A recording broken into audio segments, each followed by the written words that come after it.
ሰላም ጤና ይስጥልን ውድ አድማጭ ተመልካቾቻችን ይህ ከተላለፈላችሁ የጉዳያችንን ፕሮግራም ነው። በዛሬ የጉዳያችንን ፕሮግራም እንደተለመደው የተለያዩ እንግዶችን ይዤ ቀርቤያለሁ። በዛሬው የልዩ ዝግጅት ፕሮግራማችን ሁለት እንግዶችን ነው የቀረብኩት። የዛሬ ሁለት እንግዳዎቼ ራጂ ጉደታና አያና ፈይሳ ናቸው። ሁለቱም በተለያየ ጊዜ በተለያዩ ሚዲያዎች ታውቋቸዋላችሁ።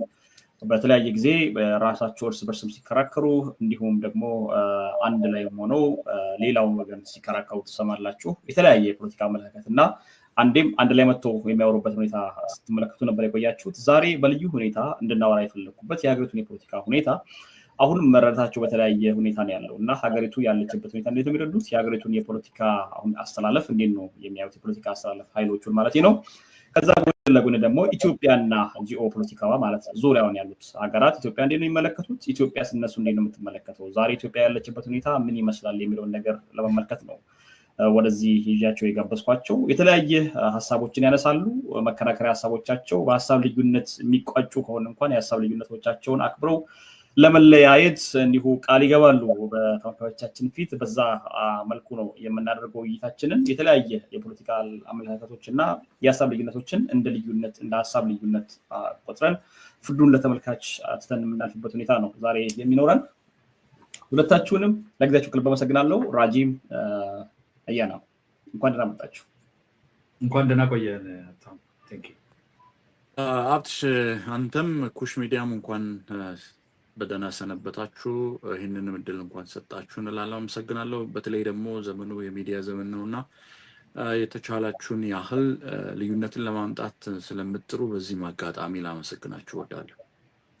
መልካም፣ ጥሩ። እንግዲህ በቻልነው አቅም ልዩነቶችን ወደ አንድነት ለማምጣትና የሀሳብ ፍጭቱ ወደ አንድ ጎራ እንዲሄድ ከዛም ባለፈ ደግሞ የኢትዮጵያን ፖለቲካ አንዳንዶች በሚረዱበት ሁኔታ ሁሎች ይረዳሉ ወይ፣ የሚደግፉት ምን አይተው ነው የሚደግፉት፣ የሚቃወሙት ለምንድን ነው የሚቃወሙት የሚለውን ነገር እናነሳለን።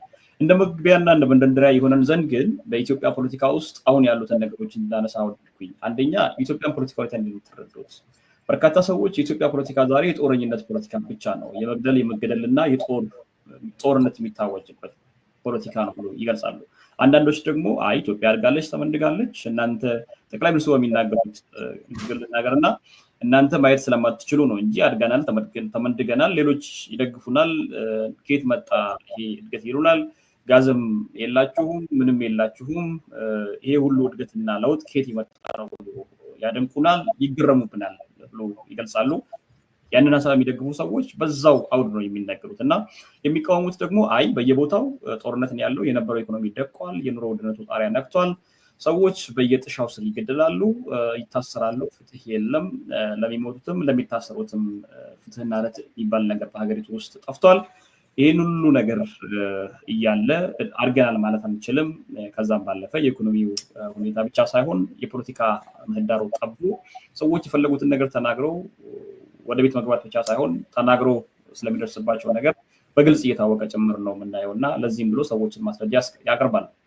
የእናንተ ሀሳብ ከዚህ ሀሳብ ሰፋ አድርጌ ያነሳሁት ለምንድን ነው ለመከራከሪያ ያመቻችሁ ዘንድም እንድነጋገርበትም ሰፊ አውድ ስለሚከፍት ብዬ ነው። ከዛ ወደ አስተላለፉ እንሄዳለን። የእናንተ ምልከታ ምንድን ነው? ከዚህ ላይ ከራጂን ጀምረና አዲስ እንግዳ ስለሆነ በኩሽ ሚዲያ በተለያየ መንገድ ስለምንታወቅም አያና ከዚህ ቀደም ስለምታውቅ ቅድሚያ ለራጂ እንስጥና ከዛ እንቀጥላለን። ራጂ እንዴት ነው የምትመለከተው? አመሰግናለሁ። እንደዛ ፌር የሆነ እኩልነትና ኢኩዊቲ ስለሌለ ነው መሰለኝ ትግል የተጀመረውም ስለ ትግል የምናወራውም እና ፌር የሆነ እንትን ስለሰጣችሁኝ አመሰግናለሁ። ምናልባት ያነሳው ሰፋ ያለ ዳሰሳን የሚፈልግ እና የሚሻ ጉዳይ ነው። ግን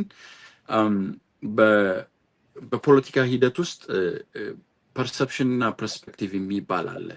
ሰዎች ከራሳቸው አመለካከት ወጥተው ይሄንን እንዴት ያዩታል የሚባለው ፐርስፔክቲቭ እና የራስ ፐርሰፕሽን እንደ ራስ አመለካከት የሚለው ነው እና ኢትዮጵያን እኔ በራሴ አረዳድና በራሴ አመለካከት አሁን ያለንበት ሁኔታ እንዴት ታያዋለህ የሚለውን ነው። ሰፋ ያለ ዳሰሳ ነው፣ ግን አጠር አድርጌ ለማንሳት ያህል በእኔ እይታ ያለውን ነው ማነሳው። ምናልባት ብዙሃኑ ሊጋራ ይችላሉ፣ ላይጋራም ይችላል። ኢትዮጵያ ባለንበት ሁኔታ ላይ እንደየ አረዳዱ አመለካከቶች ቅድም እንዳነሳው ኢትዮጵያን የሚያዩት አሉ። የስርዓቱና የስርዓቱ ተጠቃሚና የስርዓቱ አራማጅ የሆኑት ኃይሎች ኢትዮጵያ በብልጽግና ጎዳና እንዳለችና ኢትዮጵያ እንደ አገር የሚጠበቅባትን መልካም አስተዳደር አግኝታ እየተጓዘች ያለች ናት ብለው ያምናሉ፣ እንደዛም ይተርካሉ። ግን አብላጫውን ከወሰድከው ኢትዮጵያ ዳግም ወደማትወጣበት ውጣንቅጥ ውስጥ ነው ያለችው። የሚታዩ ብልጭልጭ የሆኑ ምናልባት ለውጥን ከትናንት ዛሬን የተሻሉ ሊያስመስሉ የሚችሉ ነገሮች የሚታዩበት ነገር እንጂ ፋንዳሜንታል የሆነ ከሁሉም በላይ ዜጎች ወጥቶ የመግባት የህይወታቸው አንሰርቴን የሆነበት ድህነቱ ዓለምን ያጠቃት ኢንፍሌሽኑ በተጨማሪ አገሪቱ ውስጥ ያለው ማህበረሰቡ በኢኮኖሚ ረገድም የወደቀበት አይተናል። ተቋሞች ሲካሄዱ የነበረው የጤና ባለሙያዎች ሲያደርጉት የነበረውን ተቋሞ የቅርቡ ማየት እንችላለን። ደሞዝ ያልተከፈላቸው ሰራተኞች አሉ። ታችኛው ማህበረሰብ ብታይ ፖቨርቲ አሁን ጂዲፒ ያችን ጨምሯል የሚባለው አለ። ጂዲፒ ግን ገላጭ አይደለም። እኔ እንደማቀው ይሄ መልቲ ፖቨርቲ ኢንዴክስ ካየክ እነሱ በሶሱ ካየክ ብዙሃኑ ታች ያለው ሶሻል ክላሱ ችግር ውስጥ እንዳለ፣ ከሁሉም በላይ ደግሞ የፖለቲካ ምህዳሩ መጥበብና የህዝቦች ለህዝቦች ግንኙነት የማህበረሰቡ ግንኙነት የሻከረ መሆን፣ ብሔር ተኮር የሆነ ጥቃቶች በተለያዩ ቦታዎች ላይ አንዱ ብሔር ከሌላኛው ብሔር ጋር፣ አንዱ ጎረቤት ከሌላው፣ እነዚህ ሶሻል ኩዌሽኖች የኢትዮጵያን የነባራዊ ሁኔታ ከነበረበት አብሮ የመኖሩን ፖለቲካ ሰውን ሊያለያይ ይችላል። ኢትዮጵያ ውስጥ የፖለቲካ ችግሮች ነበሩ ከዚህ በፊትም፣ ግን የህዝብ ለህዝብ አብሮ መኖሩ ጉዳይ ብዙም የሻከረ አልነበረም። እዛው ጣንቅ ውስጥ የተገባና በተለይ ደግሞ አንተ እንዳነሳኸው የፖለቲካ ምህዳሩ መጥበብ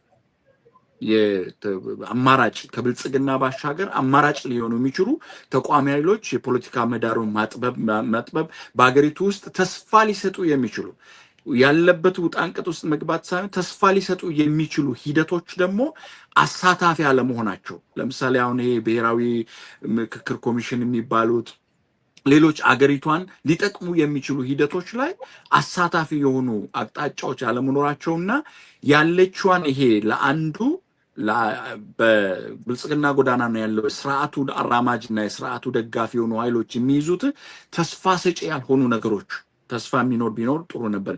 ሌላኛው ግን ሰፋ ሊል ይችላል። በጂኦፖለቲካ ረገድም ኢትዮጵያ ካላት የህዝቦች ለህዝቦች የውስጧ እንደ ኢንተራ እኛ የኢትዮጵያ ችግር ከምስራቅ አፍሪካና ቀንድ ጋር ይያያዛል። ኢትዮጵያ ሰላም ከሆነች ምስራቅ አፍሪካና ቀንድ ሰላም ያገኛሉ። በተለይ ባለፉት 13 ዓመታት በ30 ዓመታት ወዲህ ኢትዮጵያ በምስራቅ አፍሪካ ረገድ በብቁ ጎልታ የምትታይ ናት። በሁሉም በማህበራዊም በኢኮኖሚ እነዚህ ግንኙነቶች ግን የሻከሩ ጥሩ ግንኙነት ያለናቸው ከተወሰኑ ሀገሮች ጋር ብቻ መሆኑ፣ ይሄ ደግሞ አገሪቷ ያለችበት ደረጃ በጣም አሳሳቢና ተስፋ ሊሰጡ የማይችሉ ኢትዮጵያ እንዳውም የማትወጣበት ውጣንቅጥ ውስጥ ያለች ናት። ይሄንን ሳነሳ ጭፍን ደጋፊ ጭፍን ተቃዋሚ ሆኜ ሳይሆን ኢትዮጵያ ትናንት ያልነበራትን አሁን ያላት ጥቃቅን የሆኑ ለውጦች እንዳሉ ግን የምከዳው ነገር የለኝም። ግን እኚህ ለውጦች ፋንዳሜንታልና እንደ አገር አስፈላጊ የሆኑ ናቸው፣ ቅድሚያ ሊሰጣቸው የሚገቡ ናቸው ብዬ አላነሳም። መልካም እንግዲህ በርካታ ነገሮችን አንስተህልኛል። ከምንም ነገር በላይ አሁን ያሉ ለውጦች አሉ። እነዛ ለውጦች ግን አሁን ለሀገሪቱ የምትፈልጋቸው ወሳኝ የሚባሉ ለውጦች አይደሉም የሚል ነገር ነው ያነሳህልኝ። አያና ወደ አንተ ልምጣ። የሀገሪቱን የፖለቲካ ሁኔታ እንዴት ነው የምትረዳው? ጥሩ ነው። ቴንክ ሀብታሙ። ያቀረብክበትን መንገድ ቻሌንጅ አድርጌ ነው የምጀምረው። የጦርነት ወይም ደግሞ ይቅርታ ግጭት የበዛበት እና እንደ ሰዎች መጥቶ መግባት የህግ የበላይነት እነኝ ነው ወይስ እድገት ያለበት ብልጽግና እየታየበት ያለ ለውጥ እየታየበት ያለ ነው የሚለው የጥያቄ አቀራረብ ዳይኮቶሚ አለው። ይሄ ዳይኮቶመስ የሆነ ይሄኛው ነው ወይ ያኛው ነው የሚለው እኔ ትክክለኛው ምልከታ አይመስለኝም። የሁለቱም ውህድ ነው። ችግሮች አሉ። በህግ የበላይነት ችግር አለ። በተለይ በማዕከለኛው እና በታችኛው የመንግስት መዋቅር ላይ የሚታይ ሙሉ በሙሉ ህግ አልበኛ የሆኑ አሰራሮች፣ ሌብነቶች፣ ፔቲ ተፍትስ ኤንድ ኮራፕሽንስ፣ ህዝብ ላይ የሚደርሱ ጭቆናዎች፣ የፖለቲካ ምህዳርን የማጥበብ ሰርቫይቫል ፖለቲክስ፣ ሰርቫይቫላቸው ፖለቲካ ከፖለቲካ ስልጣን የሚያወርደን አካል ከመጣ አንኖርም ብለው የሚፈሩ መዋቅር ውስጥ ያሉ እኒህ አይነት ከሌሎች ከታጣቂዎች ጋር መመሳጠር ብዙ አይነት ችግሮች ብልሹነቶች ምንጥላቸውና ሊወገዱ ሊስተካከሉ ይገባል የምንላቸው እንደ አንድ መንግስት ሊኖር አይገባውም የምንላቸው ነገሮች አሉ። በተቃራኒው ደግሞ በዚህ በኩል እድገቶች ሰፋፊ ልንክደው ራሱ ማንችል በፊት ላይ ለማጥላላት ይሄ እኮ እንደዛ ነው፣ ይሄ ውሸት ነው፣ ይሄ ብልጭልጭ ነው፣ ያ ምንድነው የሚባል ነገር ነበር። አሁን ሰብስታንሻል ሆነው ትላንትና የበጀት ሪፖርት እና የሚቀጥለው ዓመት አንዳንድ ጥያቄዎችን የመለሱበት የፓርላማ ውሎ ነበር። እዛ ላይ የሚጠሩ ቁጥሮች ብዙ ሰዎች ሶሻል ሚዲያ ላይ ወይም ዩቱብ ላይ መጥተው ገለቴ የምትባል ሴትዮ ወይም አስቴር የምትባል ሴትዮ ከደምቢዶሎ ወይም ከቦረና ወይም ከጎንደር ጽፈውልኝ ነበረ እንዲሆንኩኝ ተሸገርኩኝ ብለው ጽፈውልኝ ነበር የሚባልና እነኚህ ሪፖርቶች እኩል የሚታዩ አይደለም በክሬዴንሻላቸው ማለት ነው። ይሄ የሆነ ሰብስታንሺየት የሚደረግ ኦዲት የሚደረግ በህዝብ ተወካዮች በሀገሪቱ ከፍተኛው የስልጣን ባለቤት በሆነው ፓርላመንት ፊት ለፊት የሚቀርቡ ቁጥሮች ስለሆኑ እነኚህን ለማመን እንገደዳለን። ከዛ በተጨማሪ ዛሬ የወጣ የአይኤምኤፍ ሪፖርት አለ። ትላንትና ጠቅላይ ሚኒስትሩ ይወጣል ያሉት እዛም ላይ ግልጽ በሆነ ሁኔታ ኮሚቴ ቦርዱ ያስቀመጣቸው ነገሮች አሉ። ምን መሻሻሎች ተደርገዋል፣ ምን ጥሩ ነገር አለ፣ ምን አይነት አድቫንስመንት እየመጣ ነው በተለይ በማክሮ ኢኮኖሚክ ሪፎርሙ የሚለውን የሚያሳዩ ነገሮች አሉ ማለት ነው።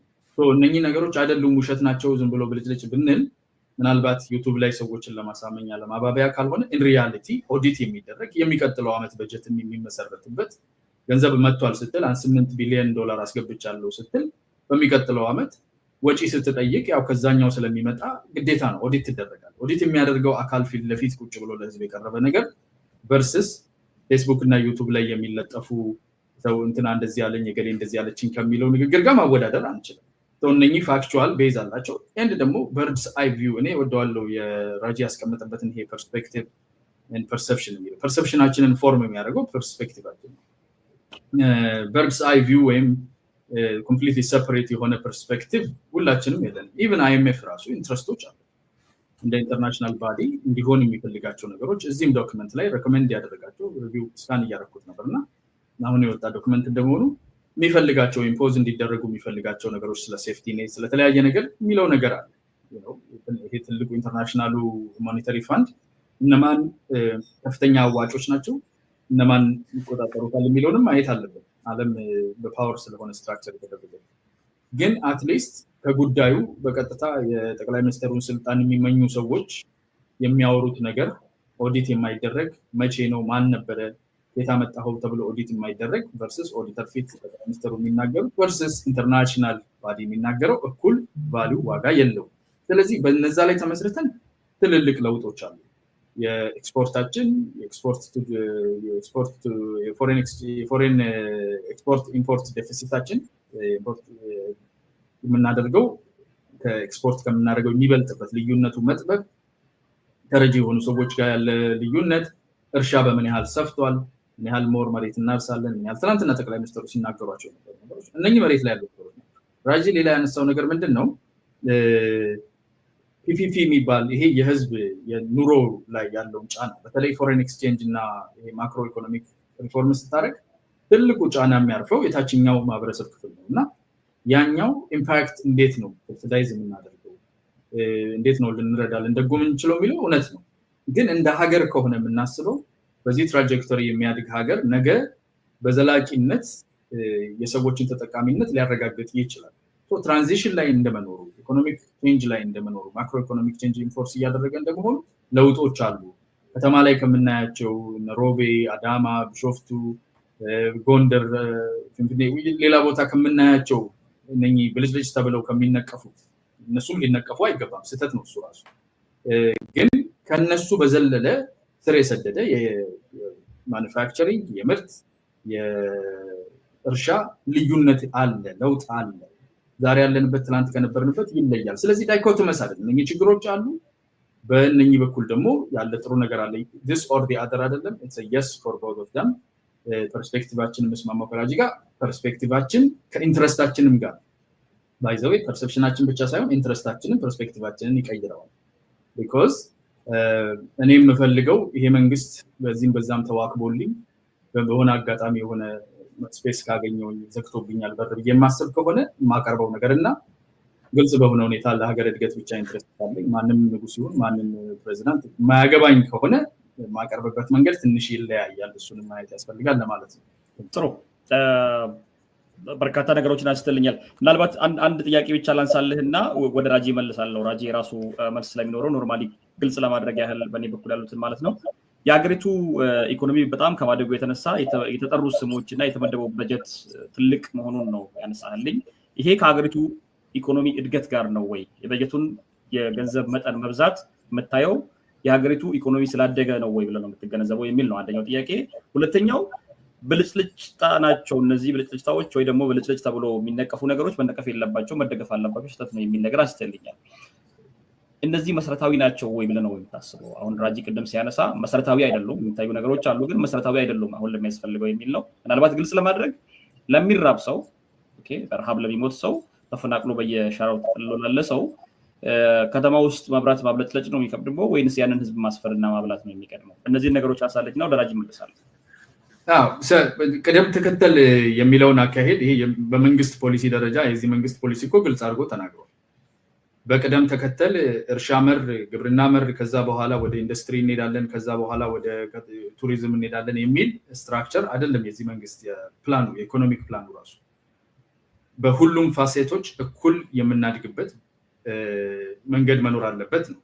ስለዚህ ከተማ ልማትና ኤርጎኖሚክስ ላይ የሚሰራው ስራ ከጤና ጋር ተያያዥነት አለው ከራሱ ከማኑፋክቸሪንግ ጋር ተያያዥነት አለው ሲሚንቶ አምርተ ሲሚንቶ መጠቀም ከኢንፍራስትራክቸር ቢልዲንግ ጋር ተያያዥነት አለው ንጹህ ሲሆን ቱሪዝም ጋር ተያያዥነት አለው ቱሪዝም አክሰሰብል ይሆኑ እነኚህ የሚመጋገቡ ናቸው ኢንዱስትሪዎቹ ይመጋገባሉ ኢንዱስትሪ ይገነባል ግን ሰው ጫካ ቢራብም አይመለከተንም ያ ትክክል ነው እያልክ ያለው ኖርማሊ አይደለም እያልኩ ያለሁት በግብርና ላይ ያለውን ማየት የምትፈልግ ከሆነ ግብርና የዛሬ 6 ዓመት የነበረበትና ዛሬ ያለበትን ማወዳደር ትችላለህ የዛሬ ዓመት የነበረበትና ዛሬ ያለው እኔ የገበሬ ልጅ ነኝ ግብርና ምን እንደሆነ በደንብ አውቃለሁ ከአንድ ሄክታር ምን እንደሚመረትም አውቃለሁ በደንብ ግልጽ ለማድረግ ያክል ላይክ ጥያቄያችንን በደንብ ግልጽ አድርገን እየቋጨን ለመሄድ ያክል ምን የተለየ ነገር አለ?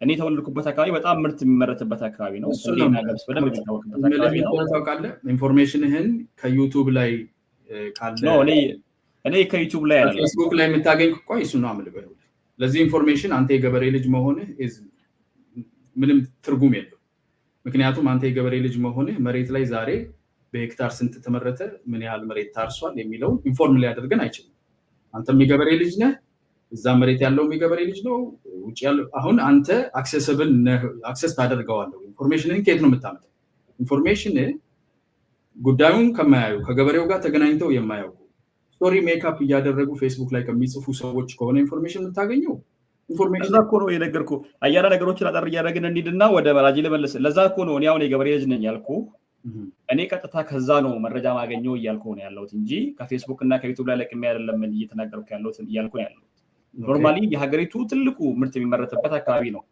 እኔ ያንን ስለማውቀው ነው ይሄን ነገር እየጠየቅኩ ያለሁት እንጂ ከፌስቡክ እና ከዩቲዩብ ላይ ከሚያወሩ ሰዎች አይደለም ያንን ግልጽ ለማድረግ ያክል እኔ ይሄን ነገር ያነሳውልህ ብልጭልጭታው መነቀፍ የለበትም ትክክል ነው ይሄኛውን ፖይንት ዘግተን ነው እንዴ ይሄን ፖይንት የገበሬውን ዘግተን ነው እንዴ ኢትዮጵያ ላይ ባለፉት 6 ዓመታት ከግብርና ጋር ተያይዞ ከኩታ ገጠም ጋር ከኢሪጌሽን ጋር ከምርት ማሳደግ ጋር ተያይዞ ፋኦ ሪፖርት የሚያደርገው የኢትዮጵያ መንግስት ሪፖርት የሚያደርገው ለመጀመሪያ ጊዜ 2022-2023 ስንዴ ከውጪ ያላስገባንበት ዓመት ነው ለመጀመሪያ ጊዜ በታሪካችን ሬጂስተር ሂስትሪ ስለዚህ ይሄ ነገር ውሸት ነው የሚል ኢንፎርሜሽን እኔ ደግሞ ይሄንን ኮንቴስት የሚያደርግ ዴታ አለኝ ነው እያልክ ያለው ክሊር አድርገንልናል ተራጂ ጠፍቶ ነው ስንዴ ያላስገባ ነው ኖ ጥያቄ እኮ መልስልኝ ይሄንን ኮንቴስት የሚያደርግ ዴታ አለኝ ኢንፎርሜሽን አለኝ ነው እያልክ ያለው ከመሬት ኮሌክት ያደርገው እኔ አሁን ስለ ዳታ ሳይሆን እኔ እያልኩ ያለሁት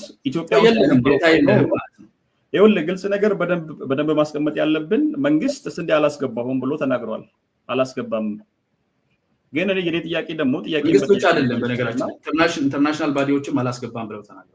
ኖ እሱ አላስገባም እየታወቀ ነገር እኮ ነው። ግን ኢትዮጵያ ውስጥ የሚራብ ሰው የለም ወይ? ስንት ሰው ነበር?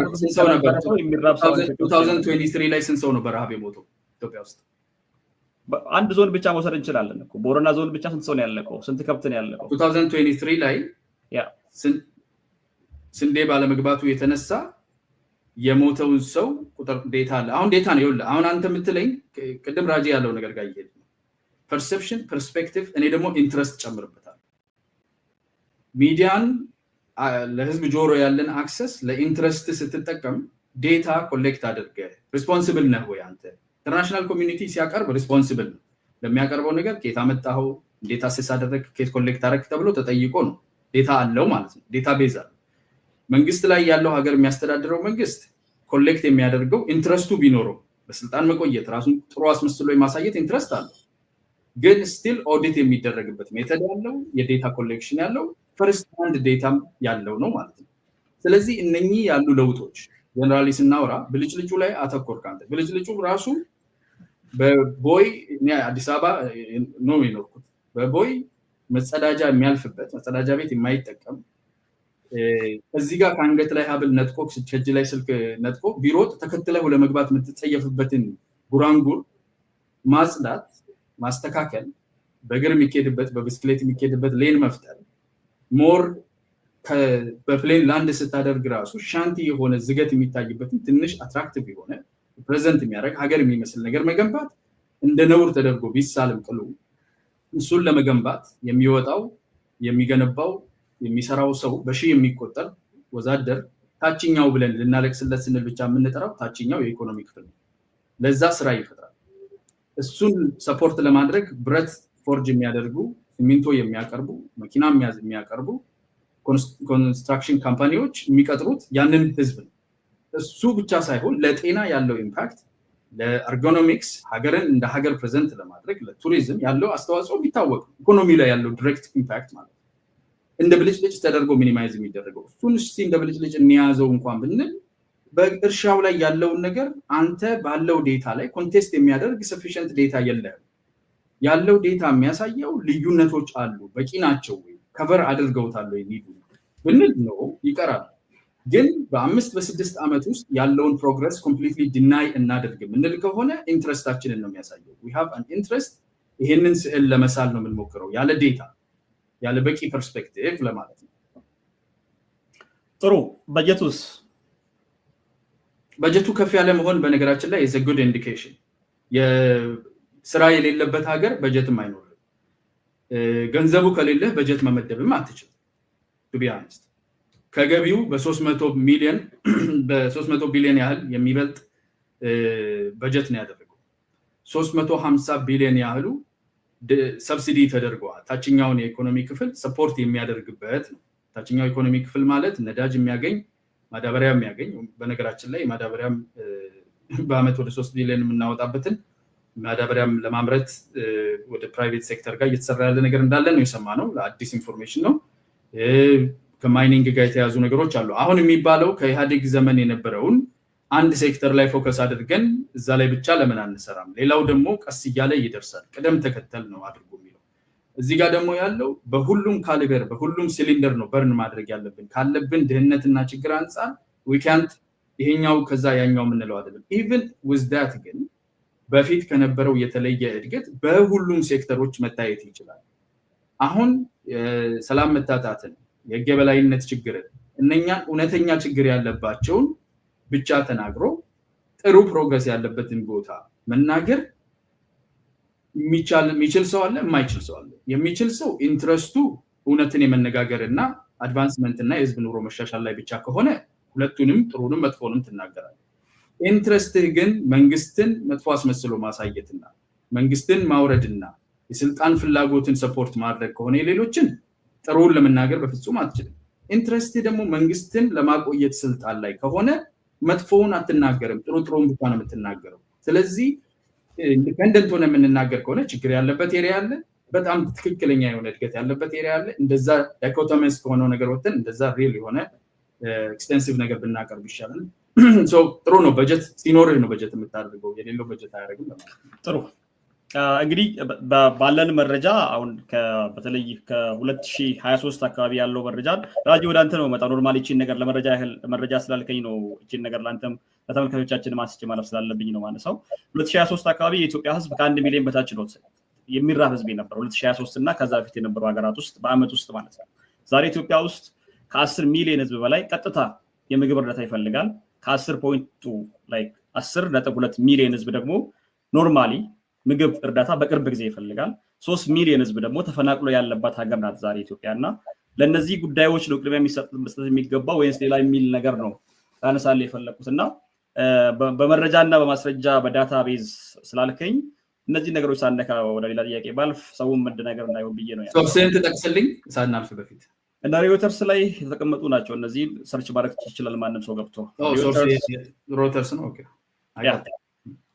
የተቀመጡ ናቸው በግልጽ የተቀመጡ ናቸው ስለዚህ ምንም የሚያሻሽ ነገር አይደለም ማንም ሰው ገብቶ ሰርች ማድረግ ይችላል ዛሬ ኢትዮጵያ ውስጥ ስንት ሰው ነው የምግብ እርዳታ ይፈልገው የሚለው ነገር ሰርች ካደረገ ማንም ሰው በግልጽ ሊያገኘው የሚችለው ነገር ስለሆነ ነው ዳታ ስላልከኝ ያነሳውልና ራጂ እሱ ያነሳቸውን ጉዳይ አለያና በተለያየ መንገድ ያነሳቸውን ጥያቄዎች እንዴት ነው የምትመለከታቸው አንተ ወይስ ያንተ እይታ ምንድነው እዚህ ላይ ተስማማለህ የምትቀመጥበት መንገድ አለ ጥሩ እኔ መጀመሪያ ሐሳቤን አስቻለሁ አሁን በተነሳው ዙሪያ ላይ ግን ለኔ ጭፍን ተቃዋሚ ጭፍን ደጋፊ አይደለም ሪዝነብል ነኝ ሳነሳ ያነሳዋቸው ነገሮች አሉ ለምሳሌ ብልጭልጭ የሚባለው እቺ ፌስቡክ እና ዩቲዩብ ላይ ለንትርክ የምንጠቀማትን አይደለም አያናም እንደዛ አንስቷት ወደ ሆነች አቅጣጫ ሊወስዳት ያነሳት ነገር አለች እኔ ብልጭልጭ ብዬ ያነሳሁት ኮስሞቲክ ቤዚክ ያልሆነ ኮስሞቲክ ቼንጅ አሁን ለራሱ የመለሳቸው አሉ ወንድሜ ያያና ድሮ በኢህአደግ ዘመን አብዮታዊ ዲሞክራሲ ገጠርን ማዕከል ያደረገ ፖሊሲ ነበር ኢህአደግ ሲጠቀም የነበረው that means ሞር ገጠር ላይ ነው ፎከስ ያደረገው ገበሬው ያመረተውን የመሸጥ ይሄ አግሮ ኢንዱስትሪ ሌላው ኤክስፖርት ኢምፖርቱ ተያያዥነት አንዱ ኮዝ እንደ ኢፌክት አለው እሱ አልተደረገም ሲባል ሲተች ነበር አንድ ኤሪያ ላይ አሁን መንግስት እንደዛን ነው እየተጠቀመ ያለው የሚል ከሆነ እኔ ደግሞ በእኔ አመለካከት ብልጭልጭ ያልኩት ለእይታ ለፖለቲካ እይታ ሊሸጥ የሚችለውን ነገር ነው የተሰራው እንጂ ኢንዱስትሪዎቹ ተያያዥነት ኖሯቸው አርሶ አደሩ ተደራጅቶ የሚሸጥበት ወደ ግብርናው ከኢንዱስትሪ ጋር የሚረዳዳበት ከዛ የኢምፖርት ኤክስፖርቱንም ማድረግ የሚቻልበት ሴክተሮቹ የሚባለው ነገር በመናብ ነው እንጂ አሁን ወንድሜ ማያና ይረዳዋል የኢንዱስትሪዎች ፖሊሲ በህንድ ተደርጎ የተጠና ነውና ኢንዱስትሪ ፖሊሲው በጣም አልሰራም ኢትዮጵያ ላይ ተብሎ የቦሮሚያ አካባቢ አንድ ሞዶ ቦቢኔ ላይ የሚተላለፍ ፕሮግራም አለ የመንግስት ተወካይ ናት ቀርባ ፖሊሲው ከፌደራል ጀምሮ ችግር ስላለበት ሪቫይስ የሚደረግ ነው ብሎ ኮንፌስ ያደረጉት ነው የኔ እይታ አርባናይዜሽን መንግስት ሊያመጣው የሚችል አይደለም አርባናይዜሽን ወርልድ ዋይድ ቼንጅ ነው ቴክኖሎጂ ነው ለከ ቤቶችን ምንኖርበት ሀገር ላይ ትናንት የሚሰሩ ቤቶችና ዛሬ የሚሰሩት አንድ አይደሉም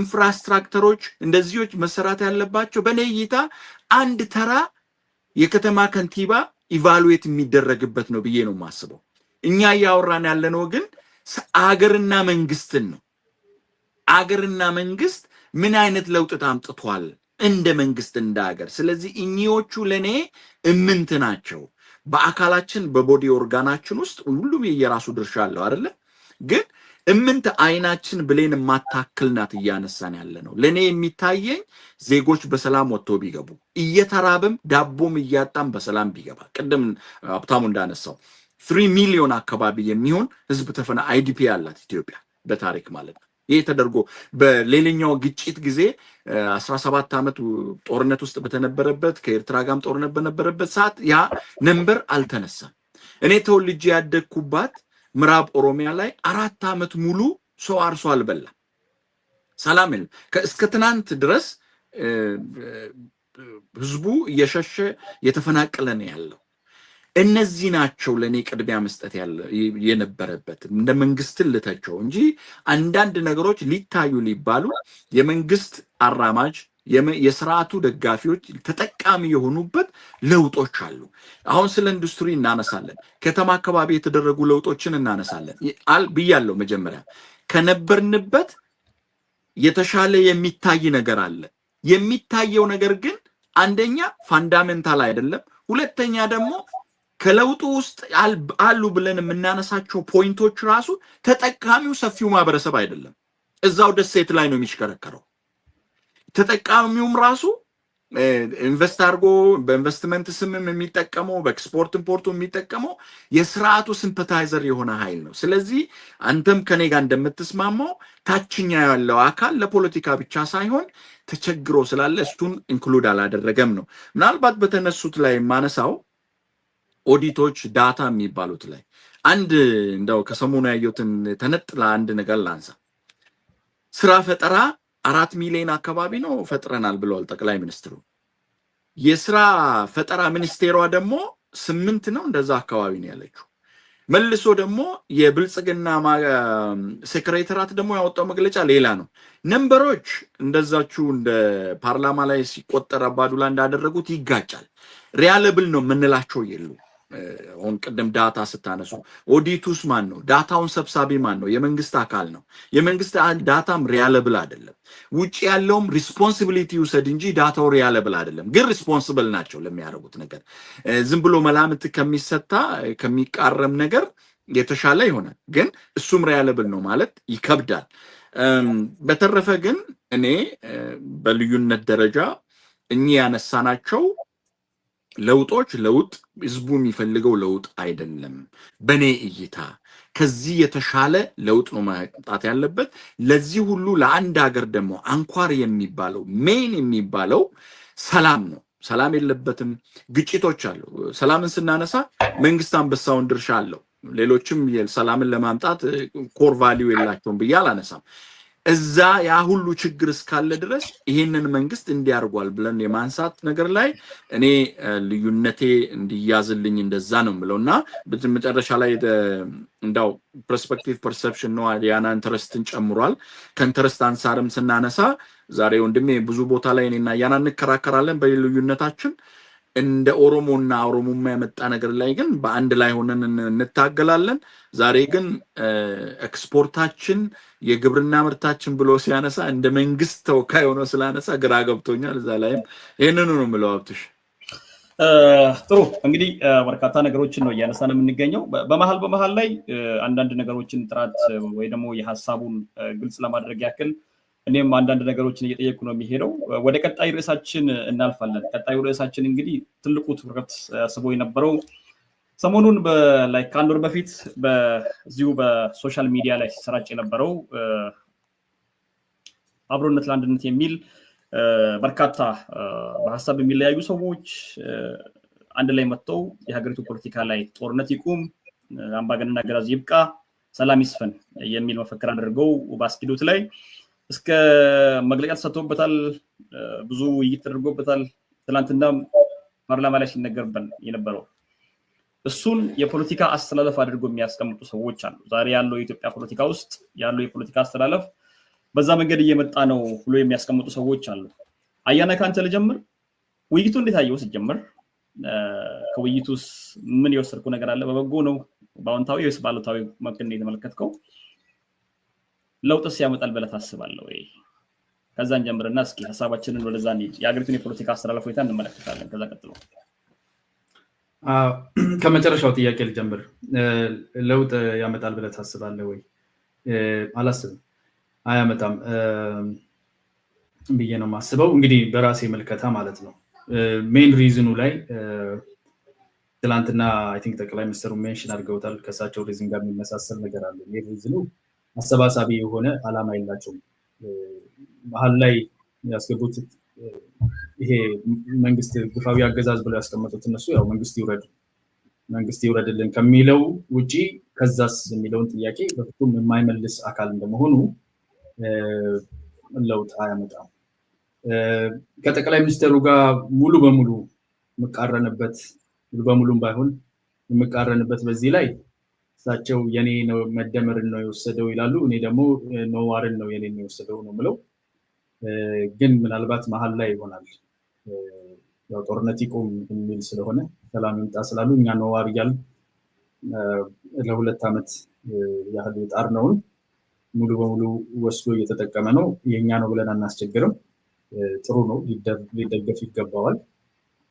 ነዋር ማለታቸውን አንጥላምና ያው ነዋር ነው ጦርነት አክቲቭሊ ያካሄዱ ያሉ አንዳንዶቹም በህቡ ጦርነትን የሚደግፉ ተጠሮኞችን ጋር የሚተባበሩ አካላት ነዋር ብለው መምጣታቸው ታማኒነቱን ጠራጣሪ ቢያደርገውም ግን ነዋርን መቀበላቸው በአይዲያ ደረጃ ግልጽ ማድረግ ይቻላል። ግልጽ ማድረግ የምትችል ከሆነ በህቡ የሚደግፉና ከቅጥረኞች ጋር የሚተባበሩ ያልካቸው ሰዎች እዛ ላይ ተሳተፉ ማለት ነው።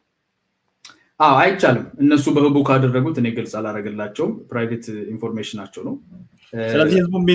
ስለዚህ ህዝቡን ያለ አውድ እንዲይዝ ማድረግ ነው የሚሆነው። እንደዛ ካልሆነ የምታስቀምጠው መረጃ ካለ ህዝቡን ሀሳብህን ኮንቴስት የምታደርገው ነገር ካለ መሀል ምናምን ሆኜ እንትን ሀሳብ ጥያቄ ምናምን የሚለውን ተውና የራስህ ፖዚሽን ስላለ ፖዚሽንህን ይዘህ ሀሳብህን ፕሬዘንት አድርግ። አንተም ሶስተኛ እዚህ ጉዳይ ተካፋይ ነው፣ ሚዲያው ያንተ ቢሆንም ማለት ነው። ስለዚህ ያንተን ሀሳብ ፕሬዘንት አድርግ። እኔ ደግሞ ሀሳቤ ምንድነው በቀጥታ ጦርነት ውስጥ ያለ አካላት ጦር መሳሪያ ይዘው የሚንቀሳቀሱ ንገረኝ ብለህ ካስገደድከኝ ግን ለምን መሰለህ እኔ አሁን እያነሳለሁ አይደለም የኔን ሀሳብ ላስኬድ ፈልጌ ሳይሆን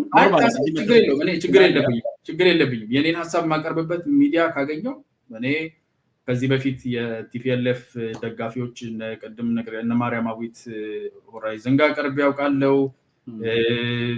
ማዕከለኛ ነን የኦሮሞ ፖለቲካ ላይ ሴንተሩን ነው የምንይዘው የሚሉት ከነራጂን ጋር ነው ኤምኤን ላይ ቀርብ ያውቃለው። ድብን ያለ የመንግስት የሆነ ኦቢኤን ላይ ቀርብ ያውቃለው።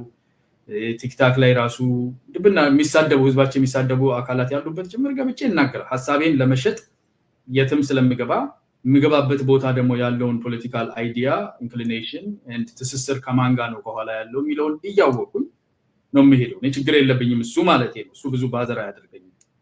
ለመናገር ተከብሬ ሀሳቤን መሰማት የምችልበትን እድል የህዝብ ጆሮ ማገኝበትን ሁሉ የምጠቀም ነኝ። ከበፊትም ነዋርን ጦርነት እንዲቆም ህዝብ ይስራ የሚለው ነገር ላይ ብዙ የለፋውበት ስለሆነ እንደው ካስገደድከኝ ግን እነ አቦይ ስብሃት አቦይ በሚለው ስማቸው ልጥራታቸው አባታችን እንደማለት ነው ያው ስላሳደጉን በዛ በኢህአዴግ ዘመንም ስለሆነ ያደግነው ያርግላቸው እና አቦይ ስብሃት አሁን ቅድም ያልኩህን ምሳሌ ያሟላል።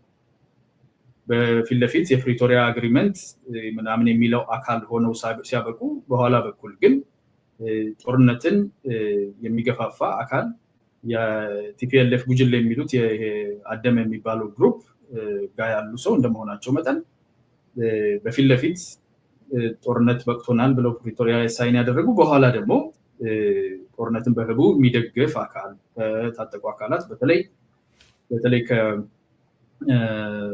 ወደ ሰሜንም ካለው ከአማራ ክልል ላይ ካለውም ጋር ከሌሎችም ጋር የሚሰሩ እንደሆኑ ይታወቃል።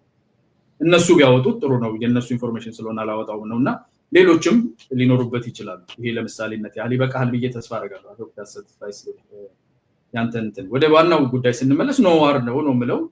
ጠቅላይ ሚኒስትሩ መደመር ነው ይላሉ። ምናልባት ልንስማማ እንችላለን። ሃይብሪድ ነው የወሰዱት የጠቅላይ ሚኒስትሩን የመደመር እሳቤ በተወሰነ ደረጃ እና ነዋርን ቀይጠው መሀል ላይ ከስልጣን ላይ መንግስት ይውረድልን ነው መሀል ላይ ያስገቡት። ነዋሩ መሀል ላይ መደመሩ መሀል ላይ እሱ ላይ ግን ምንም ዘላቂ የሆነ ነገር የሚያስተሳስር ነገር ስለሌላቸው ብትተውላቸው እንደው ስልጣኑን ብትለቅላቸው እነሱንም እሺ ጎ ሄድ ብትላቸው ወንበሯ ከፍቷን ቁጭ ትላታለች እንጂ አንደኛው እያየ ሌላኛው የማይቀመጥበት ጥላቻ የመወጋጋት ፖቴንሻል ያላቸው ያስተሳሰራቸው የጋራ የስልጣን ፍላጎት ብቻ እንደሆነ የሚያሳይ ስለሆነ ስኬታማ አይሆንም ብለው ለዛ ነው። ግን ጥሩ ነው ነዋር ማለታቸው አትሊስት ኖሚናል ቢሆን ጥሩ ነው። ጠቅላይ ሚኒስትሩም አፕሪሺየት አድርገዋል መደመራቸው።